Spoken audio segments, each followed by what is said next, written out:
Benedict POV. Pinakatitigan ni Benedict ang babaeng katabi niya ngayon, na hubot-hubad, at mahimbing na natutulog, napangiti siya ng tipid, dahil imbis ang asawa niya ang kasama niya ngayon, ay heto siya at ibang babae ang nagpaligaya sa kanya. Oh well, what's new? This is he, all the girls he wanted, and lived them without saying any single word. He is nothing but a useless and ruthless man. Feeling niya ay patapon na ang buhay niya. Kahit nga profession niya as a doctor, kinalimutan na niya. He can't perform or do a surgery anymore. Why? Because he doesn't want to. Mas pinipili pa niyang sumama sa mga misyon nilang magkakaibigan, kahit ang ginagawa nila ay katumbas ng buhay nila. Which he doesn't care naman. Ang hospital na tinayo niya na puno ng pangarap at pagmamahal, ngayon ay napapabayaan niya. He's still lucky cause his dad never let that hospital to suffer, like him. Benedict heaved a sigh, bago tumayo at kinuha ang phone niya na nasa sofa, na basta na lang niya itinapon kanina. His eyes formed into a thin line, while his forehead knitted nang makitang ang daming missed calls from his dad. Nagtataka man ay hindi na lang niya iyon pinansin pa. Pero ang nakaagaw ng pansin niya, ay ang kaisa-isang number na may message sa kanya, kaya ini-open niya iyon. From unknown, hey, where are you? It's me, your wife, just wanna say that I'm already here at your house. And I think kailangan mo nang umuwi, at ang daddy mo ay nagwawala nang malaman niyang wala ka dito sa bahay mo. Umuwi ka na bago pa niya maisipang sunugin ang mansion mo. Mura niya after niyang mabasa ang mensahe nito sa kanya. Nagsuot lang siya ng pantalon, sabay hablot ng kanyang long sleeves, na nakasampay sa armchair ng sofa, at basta na lang siya lumabas ng kwarto. Pinagtitinginan man siya ng mga tao na nasa lobby, ay wala siyang pakialam, bagkus tila pa siya isang model, na akala mo ay naglalakad sa runway na nakatopless. Pagkapasok niya sa kanyang sasakyan, ay saka pa lang niya naisip ang magsuot ng damit niya, na kinuha niya sa compartment ng kanyang sasakyan. Wala pang 30 minutes, ay nasa harapan na siya mismo ng bahay niya, at basta na lang ipinark ang sasakyan at lumabas na. Tumambad sa kanya ang madilim na mukha ng ama, na ngayon ay nakaupo lang habang hawak ang tungkod nito. Nasa kabilang upuan naman ang kanyang asawa kuno, na natatandaan niyang kaila ang pangalan ng tawagin ng pari nung kasal nila. Where have you been? Tila kulog iyon na dumadagandong sa loob ng bahay niya. Outside with the girls, putol nito sa sinasabi niya. You, dulo nito ng baston na hawak sa kanya. Sinasagad mo na talaga ako Benedict, araw ng kasal niyo, pero iniwan mo lang ang asawa mo. At mas pinili mo pang sumiping sa mga haliparot na yun, he said while his dad's hands are shaken cause of anger. Baka nakakalimutan niyo dad, that you are the one who only wants this marriage not me. Enough. And I had enough. Do that again? Swear Benedict, you will regret it. Hindi lang ang hospital ang maaapektuhan, pati ang pinakamamahal na agency mo. Swear, let's go Uno, yaya nito sa bodyguard niya, bago nito binalingan ng babaeng tahimik lang na nakaupo sa sofa. I'm going iha, the next time na may ginawa na naman ang asawa mo ng kalokohan at kababuyan, please do not hesitate to tell dad okay? Wika nito bagong initian ng tipid ng dalaga. Nang mawala na sa paningin niya ang ama, mabilis ang mga kilos niya, na nilapitan si Kayla na mataman lang siyang tinatitigan. Yung mga titig na hindi mawala-wala sa isip niya, mula pa kagabi nang makita niya ito. Agad naman niyang ipinikit ang mga mata, at humugot ng hininga. You, nagsumbong ka ba sa daddy ko? Umiling naman ito. Hindi tinext pa nga kita Paano niya nalaman na wala ako dito sa bahay?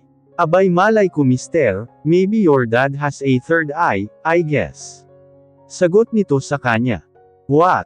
Na, hindi mo naman maiintindihan, basta sinasabi ko sa'yo wala akong alam dyan, at mas lalong hindi ako ipinanganak na sumbongera no, pananaray pa nito. Mukhang pera oo, wala sa sariling nasabi niya. Tila naman siya natauhan sa sinabi niya, nang makitaan ng sakit sa mga mata ang dalaga. Isipin mo na ang gusto mong isipin, and I don't care.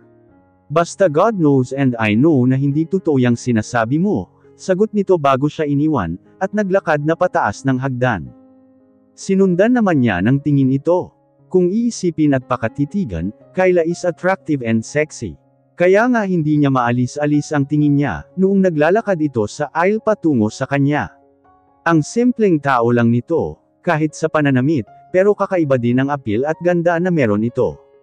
Ito ang tipong, you cannot restrain yourself to mesmerize with her beauty.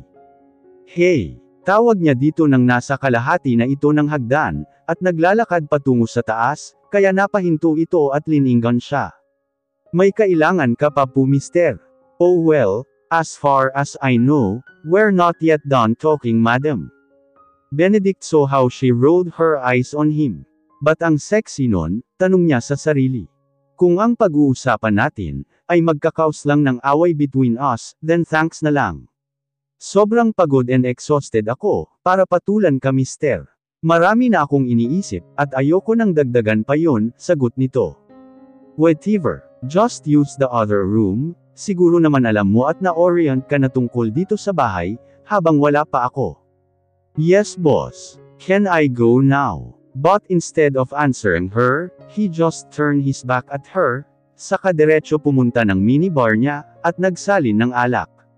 Bigla namang sumagi sa isip niya ang maamo, at malungkot na mga mata ng dalaga, habang nakatingin sa kanya.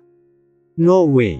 Iiling-iling niyang sabi. Hindi pwede. Maagang nagising si Kyla, gawa ng namamahay siya. Sabihin ng ang ganda ng kwarto niya, pero hindi siya sanay, namimiss na niya ang kanyang higaan, lalo na ang kanyang tiyo Ed. Hindi niya tuloy maiwasan na hindi malungkot. Isang malalim na hininga ang pinakawalan niya, bago niya naisip ang tumayo na at pumunta ng kusina. Good morning, iha. Masiglang bati sa kanya ng babae, na medyo may katandaan na, kung susumahin mukhang nasa early 50s na ito. Akala pa naman niya siya na ang maagang magising, pero hindi pala. Good morning din po, magalang na bati din niya dito, habang nakangiti. Ang aga niyo naman po nagising. Ngumiti naman ito sa kanya, bago siya sinagot. Ganitong oras talaga ako nagigising, ikaw. Ba't ang aga mo? Hulaan ko na mamahay ka no. Upo namimiss ko ata ang bahay namin, tsaka hindi po ako sanay makitulog sa ibang bahay, paliwanag niya dito. Ano ka bang bata ka, hindi naman ito ibang bahay, bahay mo na din ito di ba? Nako, hindi po, kay mister po ito at hindi akin, tanggi niya dito. Natawa naman ito sa kanya. Pareho din naman yun, kung ano ang kanya ay iyon na din, ganoon ang mag-asawa iha. Napangiti naman siya ng mapait. Yun ay kung totoong mag-asawa kami, kung hindi pilit ang kasal namin. Kaso hindi Kanina pa pala tayo nag-uusap, pero hindi pa ako nagpapakilala sa iyo iha, matanda na talaga ako ano. Nangingiti nitong sabi, habang naghuhugas ng mga gulay. Hindi naman po, hindi naman. Ako po pala si Kyla, pero pwede niyo po ako tawaging Kyle na lang pagpapakilala niya dito. Ako naman ang nanay Sally mo, matagal na ako dito, halos ako na ang nagpalaki dyan sa asawa mo. Mamaya pag nagising na ang dalawang kasama ko dito, ipapakilala ko din sila sa iyo, wika nito. Tulungan ko na po kayo dyan nay, kesa naman nakikipagmaritesen ako sa iyo, na walang ginagawa. Nako huwag na, umupo ka na lang dyan, at gagawan kita ng kape pagkatapos ko dito. Ako na lang po nay ang gagawa, sabi niya dito sa kamabilis na tumalima, at para kumuha ng tasa at magtimpla ng kape niya. Nay. Kuha niya sa atensyon nito, na agad din naman siyang binalingan. Bakit po parang hindi maayos ang pakikitungo ni mister sa daddy niya? Na daddy mo na din pagtataman nito sa kanya. Saka malungkot na tumitig sa kanya. Sa totoo lang iha, sobrang bait ng alaga ko na yan. Pero lahat nagbago dahil kay Belle, wika nito, at nakitaan niya ng galit ang mga mata ng matanda. Sino po si Belle nay? Dating kasintahan ng asawa mo, ang dapat na mapapangasawa niya. Bakit po sila naghiwalay? Yuzis pa niya, hindi naman siya chismosa sa lagay ng yun diba? Ang alam ko mas pinili ng babae ang pangarap, kesa pakasalan ng asawa mo. At ang masaklap pa doon, umalis iyon sa araw mismo ng kasal nila. Tila naman may humaplos na awa sa puso ng dalaga, para sa asawa niya. Kaya siguro laging madilim ang mukha nun, at kasing lamig ng yelo kung tumitig ang mga mata nito, dahil doon. Noon pa man tutol na ang ama ng asawa mo sa babae na yun, gawa ng may gusto ang Don para sa anak niya, na sa pagkakaalam ko ay nasa tiyan pa lang ng mga nanay nila ang mga ito, ay naipagkasundo na ng mga magulang nila, pero dahil sobrang mahal ito ng anak niya, kaya hinayaan na lang niya ang mga ito, hanggang sa nangyari na nga ang nangyari, at hindi sinsadyang maisumbat iyon ng ama sa asawa mo. Yun ang naging ugat ng lahat, kung bakit siya ganyan, at lalong nagkaroon ng harang sa mag-ama, nang baliwalain ng asawa mo ang lahat ng pinaghirapan at pangarap niya, dahil sa nangyari, malungkot na kwento nito. Malungkot naman siyang tumungo sa nanay Sally niya. Ngayon na niya mas naiintindihan ang lahat. Kaya pala pinakiusap sa kanya ng Don na habaan ang pasensya niya dito. Ngayon, kahit paano masaya ako na may makakasama na siya sa buhay, kaya sana alagaan mo ang asawa mo ha, kahit alam kong pareho kayong napilitan na dalawa. Pero naniniwala ako na mababago mo ang alaga ko, masayang sabi nito sa kanya. Kyla just smiled. Hindi niya alam, kasi kung ano ang isasagot dito. Ngayon pa lang nga hindi na niya alam, kung paano akto sa harap nito, Hayes bahala na, wika na lang niya sa isip. Kakalapag lang ni Kyla ng mga niluto ni Nanay Sally sa mesa, nang bumaba ang asawa niya kuno. Kaya kahit alangan man ay binati niya ito. Good morning, almusal ka na, yaya niya dito, pero tila ba siya isang hangin na hindi man lang nito tinapunan ng tingin. Feeling niya tuloy ay napahiya siya doon. O iho, gising ka na pala, samahan mo na ang asawa mong mag-almusal, rinig niyang sabi dito ng Nanay Sally. Sorry Nay, but I don't wanna eat breakfast, sagot naman ito sa matanda. Ano ka ba naman Benedict, araw-araw sa ginawa ng Diyos, ay kape lang ang laman ng sikmura mo, alam mo naman na hindi maganda yan sa katawan diba? Rinig pa niyang paninermon nito. Wala po akong gana Nay, isa pa nagmamadali ako, at may lalakarin kami ngayon. Nangunot naman ang noo niya sa sinagot nito. Lalakarin. Natanong na lang niya sa kanyang isip dahil hindi niya iyon maaring isatinig pa. Isa pa, wala naman siya sa posisyon o karapatan, para magtanong dito ng mga ganyang bagay. Akmang uupo na sana siya, nang bigla itong magsalita banda sa may likuran niya. Nay Sally, baka po nakakalimutan niyo, na hindi ako sanay kumain ng may kasabay, wika nito bago naglakad palayo sa kanila. Tig-algal si Kyla sa kanyang narinig. Ibig sabihin hindi ito kumain dahil andoon siya. Napapitlag siya ng tapikin ng marahan nang naisali niya ang kanyang balikat. Huwag mo na lang pansinin ang asawa mo, hala, sige na kumain ka na. Sabayan niyo na po ako Nay, nauutol niyang sabi dito. Hindi niya kasi maintindihan ang nararamdaman niya sa mga oras na yun, tila kasi may kumaglit na sakit sa puso niya sa sinabi ng asawa niya. Sabagay, sino nga ba naman siya para sabayan nun, galit nga ito sa kanya, dahil sa pagpayag niyang ikasal sila. Isa pa, yung mga binitiwan nitong salita nung gabing nagkausap sila, na hindi siya ituturing na asawa once na pumayag siya sa kagustuhan ng ama nito. Ito na nga siguro yun. Pagkatapos nilang kumain, ay umakyat muna siya sa kanyang kwarto para maligo at magbihis. Balak niyang dalawin ang kanyang tiyo, at pagkatapos ay dediretso muna siya sa kanyang trabaho.